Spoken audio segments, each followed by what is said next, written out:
Hello everyone, welcome back to our channel to our new blog. তো আজকে হচ্ছে নীল ষষ্ঠী, সবাইকে শুভ নীল ষষ্ঠী। আর এখন আমরা রেডি হয়ে গেছি, যাবো একটু তমলুকে, কারণ দুদিন পর যেহেতু পয়লা বৈশাখ, ভাবলাম একটু তমলুক থেকে ঘুরে আসি। একটু চৈত্র সেল চলছে মানে চৈত্র সেল শেষ হতে যায়, ভাবলাম একটু কেনাকাটাও করে আসি। সেই জন্য আমরা সবাই মিলে রেডি হয়ে গেছি। এই যে বড় মাছ মনে রেডি হয়ে গেছে, এদিকে মা রেডি হয়ে বসে আছে, যাচ্ছে আমাদের সঙ্গে মামা দিদা, সবাই আমরা রেডি রেডি হয়ে গেছি।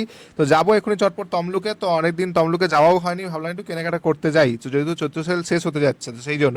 আর চৈত্র সেলের মধ্যে আমাদের কিছু কেনাকাটাই হয়নি, সেই জন্য ভাবলাম একটু ঘুরে আসি। আর আজকে যা বাইরে রোদ্রু, মানে বেরোতেই ভয় লাগছিল, বাট তার মধ্যেও বেরিয়ে পড়লাম। ভাবলাম একটু মানে বছরের শেষটা একটু মায়ের মন্দির থেকে একটু মানে কাটিয়ে আসি, একটু ভালো লাগবে। আর চৈত্র সেলে তোমরা কেমন কি কেনাকাটা করলে সেটা অবশ্যই আমি কমেন্ট করে জানিও। আমারটা তো তোমরা দেখতেই পাবে, আমি কি কিনছি না কিনবো না সেটা তোমরা অবশ্যই দেখতে পাবে। বাট তোমাদেরটা আমি আমি তো দেখতে পাবো না, তোমাদেরটা অবশ্যই আমি কমেন্ট করে জানিও তোমরা কি কি কিনলে।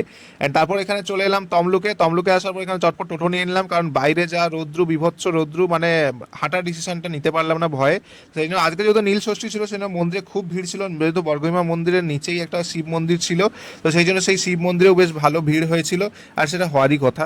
তো যাই হোক, এখানে প্রসাদ নিয়ে নিলাম মাকে পুজো দেওয়ার জন্য, তারপর ফুলের মালা নিয়ে নিলাম, জবা ফুলের মালা। তারপর চলে গেলাম মায়ের কাছে তোমাদেরকে দর্শন করানোর জন্য। বাট আজকে তো মানে এতটাই ভিড় হয়েছিল যে আজকে ঠেলে ঠেলে বের করে দিচ্ছিল বাইরে। বাট তার মধ্যে আমি তোমাদেরকে শুধুমাত্র মায়ের দর্শন করাবো বলেই আমি দেখানোর চেষ্টা করলাম। অ্যান্ড তারপর একটু দেখিয়ে তারপর বেরিয়ে পড়লাম। এই পুজো টুজো দেওয়া হয়ে গেল, তারপর এই মানত করা গাছের কাছে তোমাদেরকে নিয়ে এলাম। এই গাছটা খুব পুরনো, এখানে মানত করে, সবাই মানত করে এই গাছে মানে বেঁধে দিয়ে যায়। তারপর এখানে আজকে মায়ের মন্দিরেও বেশ ভালো ভিড় হয়েছিল। আর তারপর মায়ের দোকানের জন্য লক্ষ্মী গণেশ নেওয়ার ছিল, সেটা ওই বর্গভীম মন্দিরের পাশেই ঠিক একটা দোকান ছিল, সেখান থেকে আমরা দেখছিলাম। আমাদের খুব ভালো লাগছিল সব ঠাকুরগুলোই, তার মধ্যে একটা ঠাকুর আমাদের খুব পছন্দ হয়ে যায়, সেটা আমরা নিয়ে নিলাম। অ্যান্ড তারপর সব জায়গাতেই বেশ খুব সুন্দর করে সাজানো হচ্ছিল দোকানে। এমনিতে যখন রাস্তাতেও বাসে করে আসছিলাম তখনও দেখছিলাম চারিদিকে খুব সুন্দর করে সাজানো হচ্ছে। অ্যান্ড তাই সেই জন্য তোমাদেরকে ভাবলাম একটু শেয়ার করি, কারণ বেশ একটা পুজো পুজো একটা ভাব, মানে একটা ফিল চলেই আসছে এমনিতেই, তো বেশ ভালোও লাগছে। তারপর গরমের মধ্যে কন্ট্রোল করতে না পেরে আমি সোজা চলে গেলাম একটা দোকানে, গিয়ে আমুল কুল খাওয়া শুরু করে দিলাম। অ্যাকচুয়ালি আমি শুধু একা না, সবাই খাচ্ছিল। তারপর আমাদের হঠাৎ করে প্ল্যান হলো যে আমরা হোটেলে গিয়ে খাওয়া দাওয়া করবো। অ্যান্ড তারপর চলে গেলাম, আজকে যেহেতু নীল ষষ্ঠী ছিল সেই জন্য ভাবলাম নিরামিষই খাওয়া দাওয়া করবো, কোনো আমিষ খাবো না। আমি চলে গেলাম শ্রী জগন্নাথ রাজাভোজ একটা হোটেলে। তো এই হোটেলটা ছিল একদম বর্গভীমা মন্দিরের একদম সামনেই।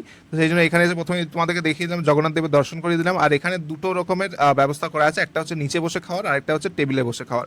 তো আমরা ভাবলাম নিচেই বসে খাওয়া দাওয়া করি, তো সবাই মিলে যেহেতু বললো নিচে বসে খাওয়া দাওয়া করবে, বেশ ভালোও লাগবে। তো সেই জন্য ভাবলাম নিচেই বসে খাওয়া দাওয়া করা যাক। আর একটা ইন্টারেস্টিং ব্যাপার হচ্ছে এখানে জানলা থেকে মায়ের মন্দিরে একদম সব কিছুই দেখা যায়, একদম মায়ের মন্দির। তো যাই হোক, এখানে সবাই দুটো থালি এখানে পাওয়া যায়, এটা হচ্ছে রাজাভোজ আর একটা হচ্ছে মহাভোজ। তো সবাই মিলে বললো যে আমরা রাজাভোজ থালটা নিচ্ছি, আর তুই যেহেতু এটা স্পেশাল গেস্ট, মানে আমাকে বলছে তুই যেহেতু স্পেশাল গেস্ট, তো সেই জন্য ভাবলাম তোর জন্য মহাভোজ থালটা তুই নিয়ে নে। সেটা নয়, এটা একটা জোক ছিল জাস্ট।